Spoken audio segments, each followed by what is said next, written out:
Hello Kathleen fans! Ito na nga ha, spotted si Ma'am Catherine mga kasombrerers. And by the way, medyo marami-rami itong items natin ngayon. Spotted si Ma'am Catherine ha, dito nga nakamask siya mga kasombrerers. Tininan ko yung yung outfit niya nung nakaraan, nasa Pepsi siya mga kasombrerers. Iba pala ito, no? Naka-green siya, tapos naka-white yung kanyang damit mga kasombrerers. And then naka-mask siya mga kasombrerers. Kung hindi ako nagkakamali ay nasa Pure Gold siya nito, or else ay nag-grocery mga kasombreros. Yun, tapos kasama niya ito mga employees yata or mga nagtatrabaho doon sa mall na kung saan po siya ay na-spotted mga kasombreros, no? Nakadilaw yung kanyang kasama at saka naka-white mga kasombreros. So nagmamask siguro siya para hindi gaano makilala, tapos hindi siya dudumugin mga kasombreros kasi nga box office queen yan. So kapag nakilala na siya agad tulad nito, siguro nakakilala at saka siya nga talaga ito. So kaya nakapag-picture sila. So kung pure, iba kasi yung siya pure, sa Pure Gold yung dati. So and then medyo matagal na rin yon. Nakadilaw siya dati, nakasama si Ma'am Meline. So ito po ay naka-white siya mga kasombreros, no? So spotted. So baka nag-grocery or baka nagsushoot mga kasombreros si Ma'am Catherine dito. Tapos ay naispatan siya mga kasombreros. And then ito, next item natin, sobrang pala, no? Kasi si Sir RV Matibag, part yata siya ng glam team or part ng tumanggap doon sa US mga kasombreros. Correct me if I'm wrong po ha, kung kilala niyo po si Sir RV Matibag. Nag-Instagram story siya kahapon. So sobrang higpit pala. Ganun pala yung reason mga kasombreros kung bakit bihira mag-post si Sir Alden ng kanyang mga ganap doon sa Amerika ngayon. Kasi kung pa yung production ng Hollywood na saan siya nakikipag-collab mga kasombreros ay sobrang mahigpit, yung kaya Sir Laysam lang, Sir RV Matibag yung kung paano nakakapag-post sa kanyang Instagram account mga kasombreros. And nakapag-post naman siya ng kanyang prayer item, no? So ito lang yung pinost niya mga kasombreros. Pero apart from ganap-ganap niya, wala. So si Sir RV Matibag ay dito sa Universal Studios talaga siya, no? Mga kasombreros, parang MOA lang din, no? Mga kasombreros, yung kanyang view dito sa Pasay nga mga kasombreros. Pero ito yung nasa Universal Studios sa Hollywood mga kasombreros sa Los Angeles, California. So located in Universal City, no, sa California, near Hollywood, Los Angeles ang kanyang address mga kasombreros. So kung kaya pala bihira mag-post si Sir Alden kasi nga mahigpit ang management mga kasombreros. And then ito lang yung na-post niya, no, yung kanyang kanyang prayer for today. Sabi niya dito ay Dear God, reveal your will to me and help me to hear your voice clearly. Where I have blind spots, show me the truth. If there is any offensive way in me, bring it to light so that I can turn from it and walk in alignment with you.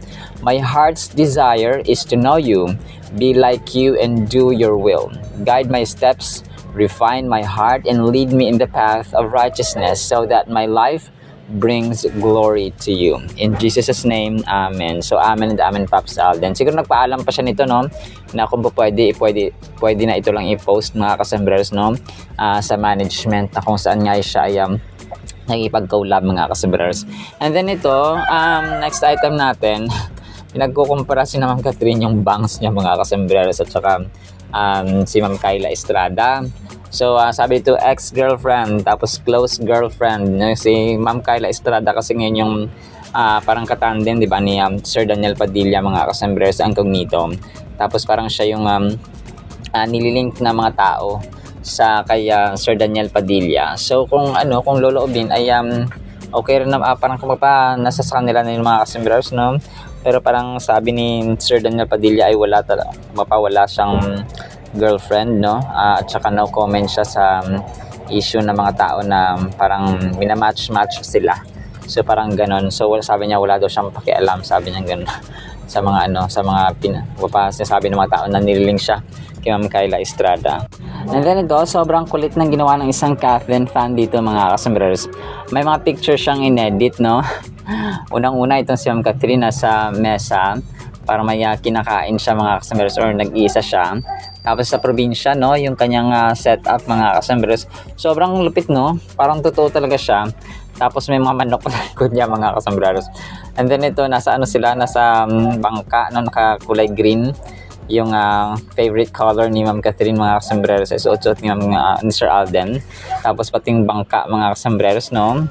Tapos yung kumakain sila sa gilid ng beach. Tapos itong parang nababasa sila ng ulan. Tapos itong kulit naglalaro sila tsaka nagpipintura sa may tao dito, sa may kalsada. Tapos itong parang naglalaro sila ng tubig.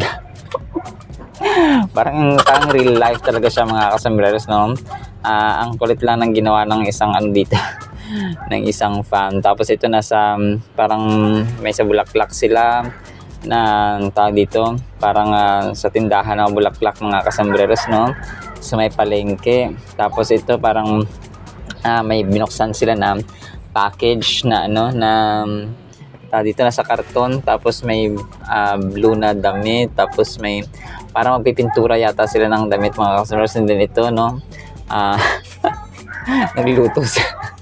ang kulit niya. Naka-white sila tapos nagluto para may inaano si Sir Alden na pagkain. Tapos yung isa nakahiga naman sila. Tapos si Ma'am Catherine naman nagbabasa. Kasi bookworm dito si Ma'am Catherine, no? Talagang siya, kumbaga pa nagbabasa parati ng libro. And then ito nagigitara si Sir Alden. Tapos si Ma'am Catherine naman nasa parang parang totoo talaga yung kanilang edit, no? Ang lupit ng kanilang ginagawa dito mga kasombrers. Kasi alam mo talaga akalaan mong totoo, pero hindi pala mga kasombrers, no? And then itong last naman ay nag-iisa, no, si Ma'am Catherine sa gilid ng highway. Tapos parang pag andito siya, nako, dudungogin ng mga tao. Ewan ko lang kung hindi siya papupunuin ng mga camera pa sa palibot niya kapag andito siya mga kasombrers sa highway. And then ito, totoo na ito mga kasombrers na picture, ha. Sobrang ganda ng Catherine dito. Medyo throwback ito, ha. Yung parang siya, yung kamay na nasa tubo. Tapos parang parang part yata ng shoot nila ito mga kasombrers, no? Sobrang ganda naman Catherine dito sa kanyang outfit. Simple lang pero rock kumbaga pa mga kasombrers, no? No. Nagiging mannerism ko na siya. So yun po mga kasombrers, ha, sa ating Catherine item. So yun lang actually. Sana po ay pakinggan po natin ang Word of God. And ngayong araw po ay ika-20 ng Hunyo, 2025 na 2025. Naging Tagalog tayo. So kasama pakinggan po natin ang Word of God. Para po sa ating Word of God mga kasombrers ay sobrang ganda po nito. Ang title natin, Ang Maaawain. Matthew 5:7, Blessed are the merciful, for they shall obtain mercy.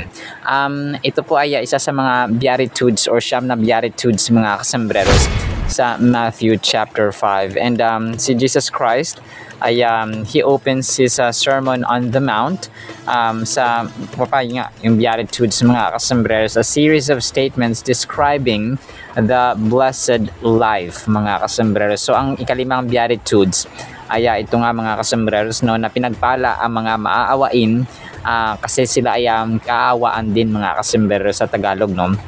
So first, tingnan natin dito na ang word na translated na blessed mga kasombrers or blessed ay yung general meaning nito ay happy or joyful in a divine way mga kasombrers. It is spiritual blessedness, a divine satisfaction that comes from a right relationship with God.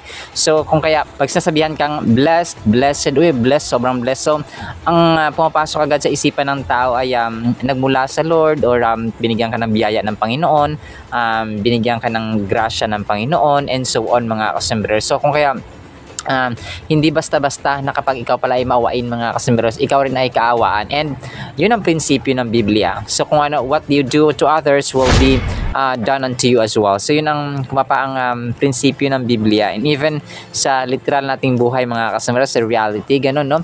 Kapag tayo ay nagtanim ng pagmamahal, yung pagmamahal na parang you're not expecting too much return from other people or sa taong tinulungan mo or ginawan mo ng tulong mga kasembreros. So ganun po dapat, kasi ang mali lang ng tao kapag tumutulong sila, parang nag-expect din sila na yung taong yun tutulungan din sila pabalik. So para hindi ka ma-disappoint, para hindi ka ma-discourage na ba yan, tinulungan ko na nga siya tapos hindi pa naman.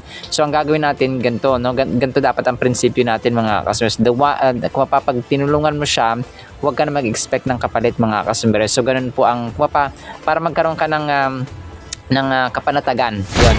Para magkaroon ka hindi ka na magkaroon ng mindset na kailan kaya ako babalikan nito, kailan kaya ako tutulungan na pabalik nito, kailan kaya ito magtatanong ng utang na loob sa akin. So para walang ganong mindset mga customers, at ikaw rin wala ka nang aalahanin. So parang nagbigay ka, and wag ka na mag-expect ng kapalit mga customers.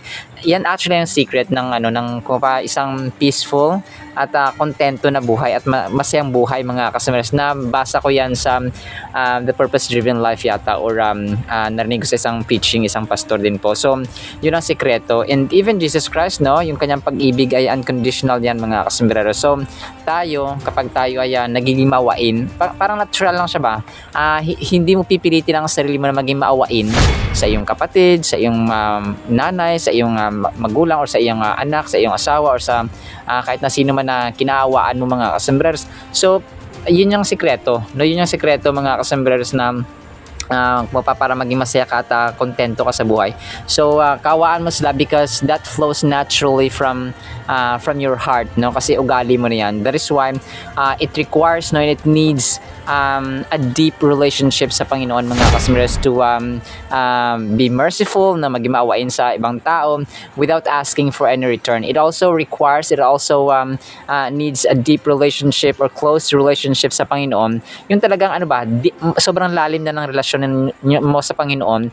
That is why kapag nag-care ka sa iba, tumulong ka sa iba, nagbigay ka sa iba, you don't expect for any return, because you know that kung hindi man tinulungan ka pabalik ng taong tinulungan mo, you know and you believe in faith na tayo po ay tutulungan ng Diyos sa ibang paraan or maaring ibang tao mga kasembre. So yun po dapat ang mindset natin para magkaroon po tayo ng kapanatagan. Alright, so to be merciful is to show forgiveness and compassion to those in need. Jesus frequently spoke of this trait. So in the Lord's Prayer, He says, "Forgive us our debts as we also have forgiven our debtors." That's Matthew 6:12 mga kasama. So magpapatawad tayo, patawarin tayo ng Panginoon as we forgive our debtors. So nakita natin dito na yung closeness ni Jesus Christ kay God the Father ay yun yung nagiging source niya, yun yung nagiging basis niya kung kaya tayo ay nagpapatawad sa iba. Kaya na-gets mo natin? So kung kaya, hindi ibig sabihin na pinatawad ka ni ganito or hindi ka patawarin ni ganito, hindi ka rin magpapatawad. Kasi ang basis mo ay ang tao. Okay? Pero kapag ang basis natin ay ang Panginoon, ang root natin ay ang Panginoon, ang faith natin ay galing sa Panginoon, so we forgive because God has forgiven us. Right? So as simple as that mga kasimbrers. In Matthew 9:13, Jesus instructs the Pharisees, "Go and learn what this means. I desire mercy, not sacrifice, for I have not come to call the righteous but sinners." So we are blessed, no? Talagang tayo pinagpala if we are merciful, because mercy is something God Himself displays. So kung kaya parating inulit na Christ-likeness, gayaan natin si Jesus Christ, let's imitate Jesus Christ, because we are sons and daughters of the living God, and Jesus Christ is our panganay, no? So bilang anak ng Diyos, bilang panganay natin si Jesus Christ, let's also imitate His goodness mga kasos, yung kanyang good deeds at ang kanyang ugali in general, hindi ang power at ang might or ang authority, ha?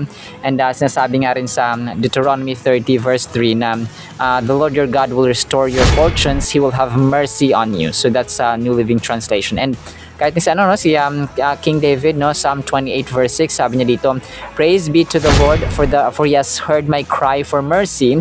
And Jesus Himself often showed mercy, as we see in His healing of the man freed from demons.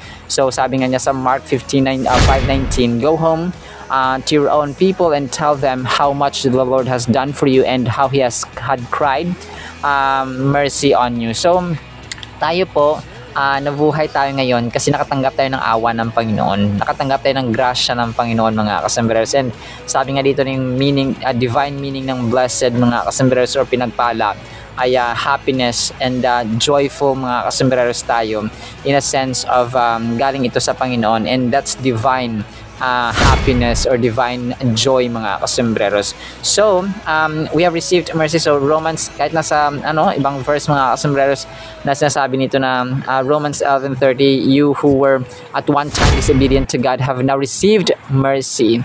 So and si Apostle Paul dito ay nag-share ng kanyang ministry na binigay sa kanya ng Panginoon by God's mercy. So kaya parating nasasabi na nakakapag-share siya, bahagi siya ng salita ng Panginoon, nakagawa siya ng miraculous acts, mga kasambreros, nakagawa siya ng kamangha-manghang bagay by the mercy of God. That's 2 Corinthians 4 verse 1, mga kasambreros. And he also himself saw his salvation, mga kasambreros, bilang mercy or awa ng Panginoon. So napakaganda actually ng mercy, mga kasambreros, kasi tayo mismo hindi tayo deserving na magkaroon ng mercy, mga kasambreros, but since God is merciful, He gives us mercy every day. So bilang mga anak ng Diyos, let us reflect, no?